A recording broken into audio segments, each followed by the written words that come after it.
Good morning, dear students. How are you all? Fine. I hope you are fine and healthy at your home. Now we welcome again in our online class. आप सभी का एक बार फिर से स्वागत है बेटा. In previous class, yesterday we discussed about the lesson मैं हूँ internet. We read this chapter and now we discuss their question answers and book exercise. Okay. So let's we start our lesson. मैं हूँ internet. इस lesson को हमने अच्छे से read कर लिया था. कल का जो होमवर्क था हमारा उसमें मैंने इसके हार्ड वर्ड, वर्ड मीनिंग और शॉर्ट क्वेश्चन आंसर्स आपको राइट करके सेंड कर दिए थे. आई थिंक आप सभी ने उनको कंप्लीट भी कर लिया होगा. सो अब हम इसके जो लॉन्ग क्वेश्चन आंसर हैं, जो लघु उत्तरीय प्रश्न हैं, उनको डिस्कस करेंगे. ओके. तो इसमें सबसे पहला जो क्वेश्चन है वो है कि इंटरनेट पलक झपकते ही क्या कर सकता है. मैं सिर्फ इनके आंसर्स राइट करूंगी. ओके. इनके आंसर राइट करूंगी और आपको उनके क्वेश्चन और आंसर दोनों चीजें लिखनी है. मैं राइट करके आपके पास सेंड कर दूंगी. तो ये क्या कह रहा है कि इंटरनेट पलक झपकते ही क्या कर सकता है. फर्स्ट क्वेश्चन है. तो आपने इस लेसन के बीच में पढ़ा था कि इंटरनेट पलक झपकते ही सूचनाओं को इस कोने से उस कोने तक पहुंचा सकता है. यही था. तो इसका आंसर क्या हो जाएगा. क्वेश्चन नंबर फर्स्ट है, इसका आंसर हो जाएगा इंटरनेट. प्रश्न नंबर 1 है तो इसका उत्तर क्या हो जाएगा. इंटरनेट पलक झपकते ही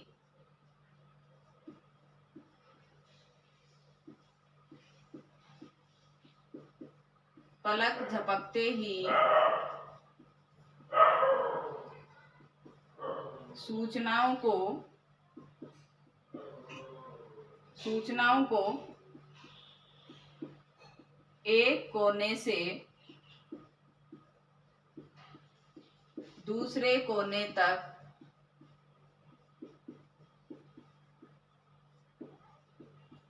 पहुंचा सकता है. फर्स्ट क्वेश्चन हमारा क्या हो जाएगा. इंटरनेट पलक झपकते ही सूचनाओं को एक कोने से दूसरे कोने तक पहुंचा सकता है. अर्थात ये 1 सेकंड का भी टाइम नहीं लगाता है. किसी भी मैसेज को किसी दूसरी जगह हमें भेजना होता है तो वो तुरंत उनके पास पहुंच जाता है. तो ये किसकी वजह से होता है. इंटरनेट की वजह से. Is that clear. एक बार देखती हूँ बोर्ड पे, यहां से आपको दिखाई दे रहा है क्या. यस, बिल्कुल दिखाई दे रहा है. नेक्स्ट जो हमारा क्वेश्चन है वो क्वेश्चन है कि सर्च इंजन क्या काम करता है. तो सर्च इंजन हमें क्या बताता है. आपने लेसन में भी पढ़ा था कि सर्च इंजन, देखो आप क्या करते हो, गूगल के ऊपर जाते हो, कोई भी काम आपको या कोई भी बात आपको, कोई भी प्रश्न आपके माइंड में होता है तो आप वहां पे उसको सर्च करके देख लेते हो. तो सर्च इंजन क्या काम करता है कि कौन सी वेबसाइट में हमें कौन सी जानकारी मिलेगी, इसकी जानकारी हमें कौन देता है. Search engine. तो इसका आंसर क्या हो जाएगा. कौन सी वेबसाइट से हमें, इसका उत्तर मिल जाएगा प्रश्न नंबर 2. इसका उत्तर क्या हो जाएगा. कौन सी वेबसाइट से हमें कौन सी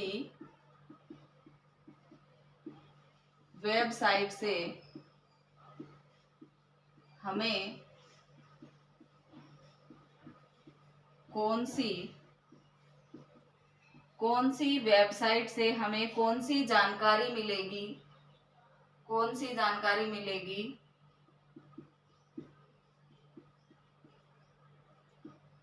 जानकारी मिलेगी, यह हमें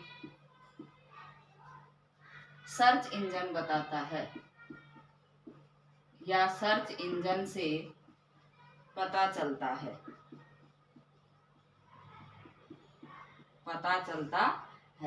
तो दूसरा क्वेश्चन क्या है कि सर्च इंजन क्या काम करता है. कौन सी वेबसाइट से हमें कौन सी जानकारी मिलेगी, यह हमें सर्च इंजन ही बताता है. तो 2 क्वेश्चंस क्लियर हो गए आपके. थर्ड क्वेश्चन देखो. अब इसका वीडियो के माध्यम से आपको क्वेश्चनों के आंसर राइट नहीं करने हैं.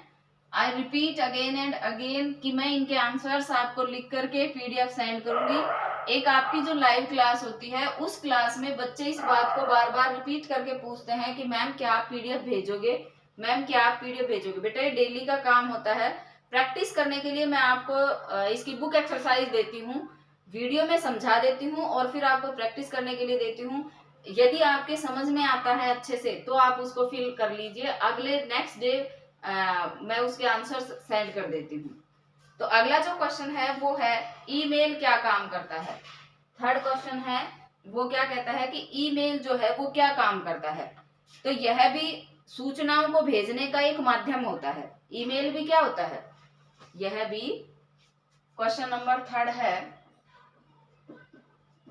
तो यह भी का मतलब ईमेल भी सूचनाओं को भेजने का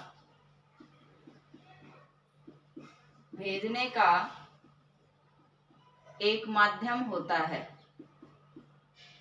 ठीक है, ईमेल भी क्या होता है, सूचनाओं को भेजने का एक माध्यम होता है।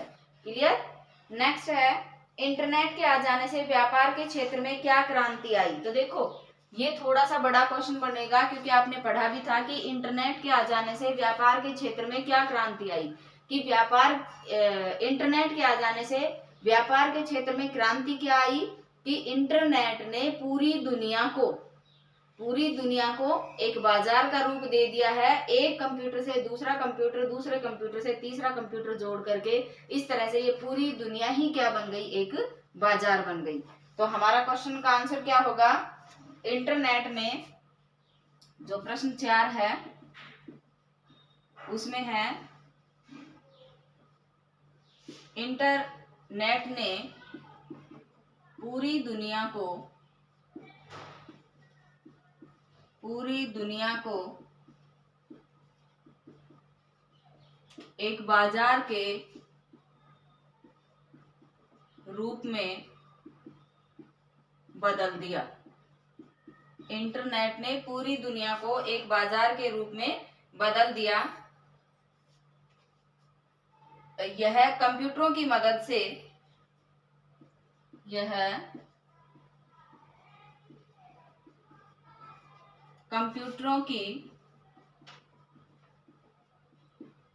से क्या करता है, कंप्यूटरों की मदद से सूचनाओं या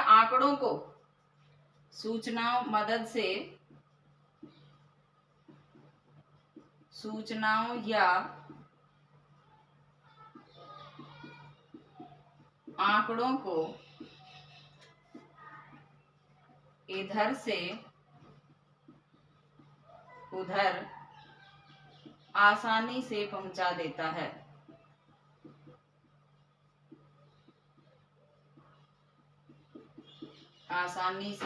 देता है। Is that clear. क्या कह रहा है कि इंटरनेट ने पूरी दुनिया को एक बाजार के रूप में बदल दिया। यह कंप्यूटरों की मदद से सूचनाओं या आंकड़ों को इधर से उधर आसानी से पहुंचा देता है। Is that clear. तो ये क्या है, इंटरनेट, जिसने व्यापार के क्षेत्र में क्रांति ला दी है। ठीक है, तो ये थे हमारे 4 क्वेश्चन। आई थिंक आपके समझ में भी आए हैं। अब हम इसकी जो बुक एक्सरसाइज है उसे रिवाइज करते हैं कि इसकी बुक एक्सरसाइज में क्या कुछ दिया हुआ है। देखो सबसे पहले हम लेंगे पेज नंबर 28 के ऊपर ही है, क्वेश्चन नंबर 2 से नीचे 3 क्वेश्चन है, सही या गलत बताइए, सही या गलत। कुछ वाक्य दिए गए हैं, इन वाक्यों को आप देखोगे, समझोगे और फिर आप बताओगे कि इसमें से कौन सा वाक्य सही है और कौन सा वाक्य गलत है। क्लियर। तो आप इसमें से देख के बताओगे कि कौन सा वाक्य सही है। मैं बोलती हूँ एक बार, लिखने की जरूरत नहीं है। क्या कहते हैं कि इंटरनेट को सूचनाओं का सागर कहते हैं।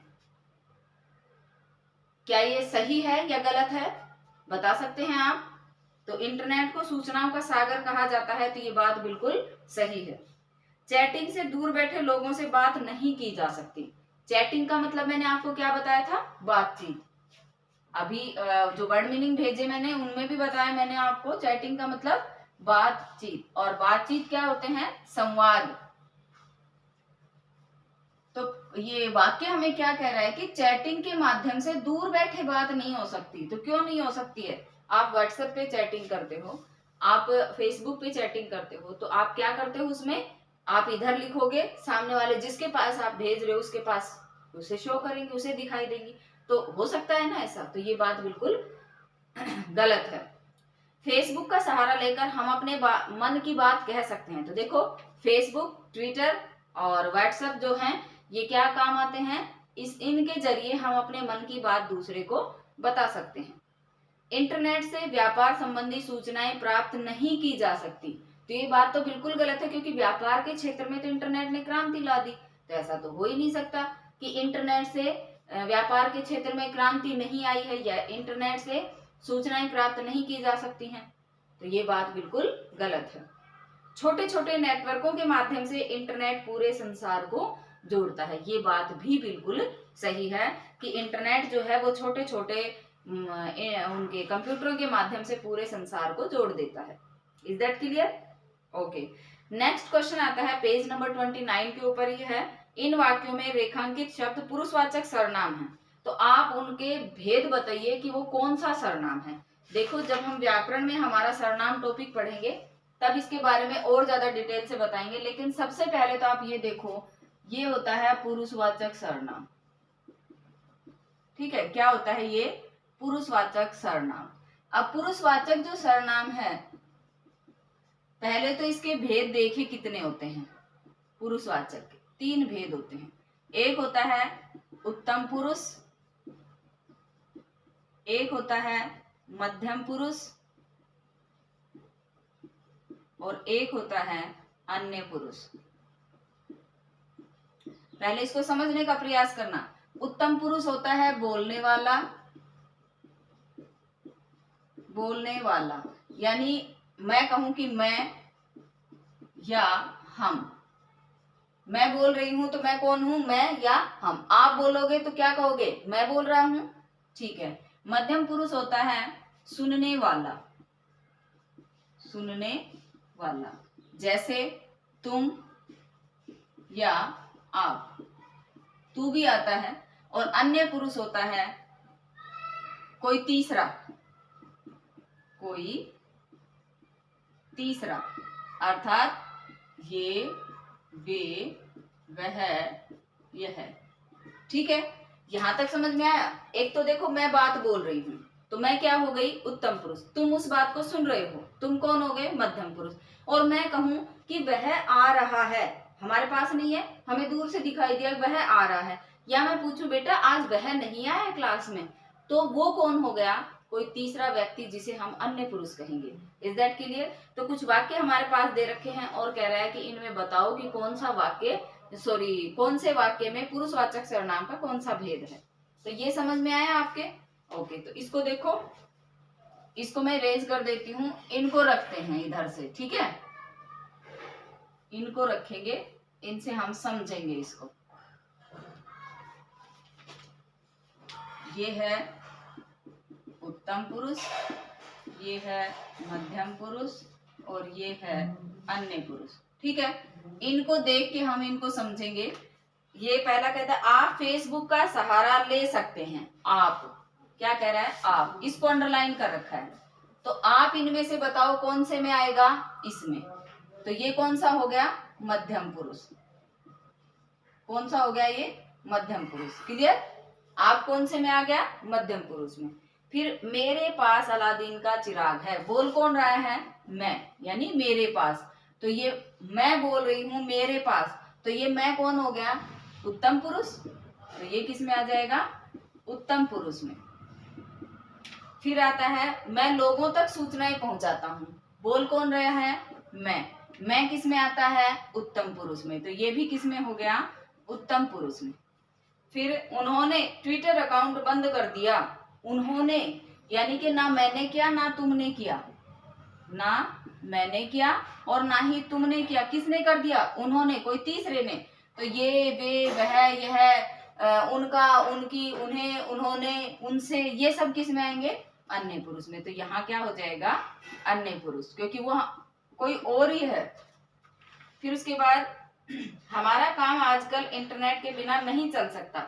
हमारा काम तो देखो, हम, हमारा, मैं, मेरा, मेरी, मेरे, मुझको, मुझसे, हम, हमारा, हमारी, हमारे, हमसे, हमको, ये सब किस में आएंगे? उत्तम पुरुष में। तो ये हमारा शब्द है तो किस में आ गया? उत्तम पुरुष में। किस में आ गया ये? उत्तम पुरुष में। नेक्स्ट है वे ईमेल भेज सकते हैं। वे, वे ईमेल भेज सकते हैं, तो वे किस में आएगा? अन्य पुरुष में। आई थिंक आप लोगों को ये समझ में आया होगा। ज्यादा समझ में नहीं आया होगा तो इट्स ओके बेटा, जब हमें इसका व्याकरण में जब हम लेसन पढ़ेंगे सर्वनाम, तो और अच्छे से समझ में आ जाएगा। ओके, नेक्स्ट आता है इन शब्दों के विलोम शब्द लिखिए। क्या आता है? विलोम शब्द। पेज नंबर है 30 के ऊपर। मैं वीडियो के माध्यम से समझा देती हूँ आपको फिर इनको बुक में फिल करके देखना है। जब आप इनको फिल कर लोगे तो ठीक है, अदरवाइज मैं कल आपको इनके आंसर सेंड कर दूंगी। तो देखो क्या कहता है, पुरानी। विलोम शब्द पूछ रहा है, तो पुरानी का क्या हो जाएगा? नई। इधर का क्या हो जाएगा? इधर, उधर। फिर उसके बाद में है देश। देश का क्या हो जाएगा? विदेश। और छोटा का क्या हो जाएगा? बड़ा। छोटा का बड़ा। आया समझ में? इसी तरह से देखो, पाठ में से कम 4 युग्म शब्द छांट करके लिखने हैं। क्या लिखने हैं? युग्म शब्द छांट करके। युग्म शब्द छांटने हैं जिनके अर्थ आपको मैंने पहले भी बताया है कि युग्म शब्द क्या होते हैं, वो छांट के लिखने, जिनके बीच में वो दे रखा हो। इसमें से मैं आपको लिख के बताऊंगी। जैसे जिसके युग्म क्या होता है, ये तो होता है योजक चिन्ह। क्या होता है? योजक चिन्ह ये। और युग्म शब्द क्या होते हैं? युग्म शब्द होते हैं एक ऐसा शब्द जिसके 2 अर्थ होते हैं। ठीक है, जैसे आम शब्द है, मैंने उस दिन भी बताया था आपको, आम शब्द के 2 अर्थ होते हैं। कुल शब्द है तो कुल शब्द के 2 अर्थ होते हैं। आम का तो एक तो फल और एक साधारण व्यक्ति, और कुल का एक तो वंश और एक सारा या समस्त। तो ऐसे इसके हमें क्या करने हैं, इस पाठ में से कम 4 युग्म शब्द छांटने हैं। ठीक है, तो वो छांट के लिखने हैं इसमें से, जहां से आए होंगे, ऐसी बात नहीं। देखो तो हमें उनको छांट देना है। ठीक है ना? आगे देखो, मैं करवा दूंगी इसको। एक तो होता है इस तरह से, जिसके 2 अर्थ होते हैं। एक ये जिस हिसाब से हमसे पूछ रहा है कि खरीद बिक्री में खरीद और बिक्री को एक चिन्ह द्वारा जोड़ा गया है, ये यहाँ पर योजक शब्द होने चाहिए, युग्म शब्द नहीं। यहाँ पर क्या होना चाहिए? योजक शब्द होना चाहिए। इस युग्म की जगह हम क्या करेंगे? योजक शब्द। ठीक है, तो देखो इसमें पाठ में आए हैं वो क्या क्या है। देखो आपने कहीं देखा होगा छोटी बड़ी। क्या देखा होगा? छोटी बड़ी। इसी तरह से ऊपर दे रखा है खरीद बिक्री, खरीद और बिक्री। इसी तरह से आपने इसमें देखा होगा काम काज, काम काज।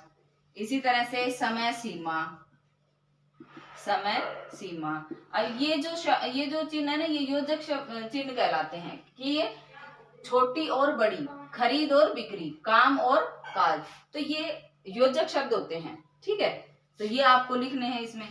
फिर इन शब्दों से वाक्य बनाइए। वाक्य बनाने बेटा आपको अच्छे से आते हैं, ये आप खुद करोगे, मैं नहीं बताऊंगी। थोड़ा सा इसको मैं रिपीट करके बता देती हूँ। व्यापार। क्या? व्यापार। व्यापारी को अपने व्यापार से बहुत ज्यादा मोह होता है, या व्यापारी को अपना व्यापार बहुत ज्यादा पसंद होता है। लोकप्रिय। आज इंटरनेट संसार में लोकप्रिय हो चुका है। सुविधा। प्रत्येक व्यक्ति को सुविधा चाहिए। निर्भर। हमें आत्मनिर्भर बनना चाहिए। झंझट। अगर हम इंटरनेट का प्रयोग करेंगे तो सब झंझटों से पीछा छूट जाएगा। ठीक है, फिर उसके बाद करते हैं सागर का समानार्थी शब्द है। ये शब्द दे रखे हैं, इनमें से सागर का समानार्थी कौन सा है? देखो एक शब्द उसने दिया दरिया, दूसरा शब्द इसने दिया जलाशय। क्या दिया? जलाशय। तो ये तो हो नहीं सकते। तीसरा शब्द इसने दिया समुद्र। क्या दिया? समुद्र।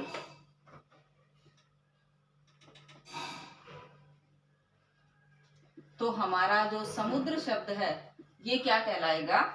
ये कहलाएगा सागर का समानार्थी। फिर इस शब्द में नुक्ता का गलत प्रयोग हुआ है।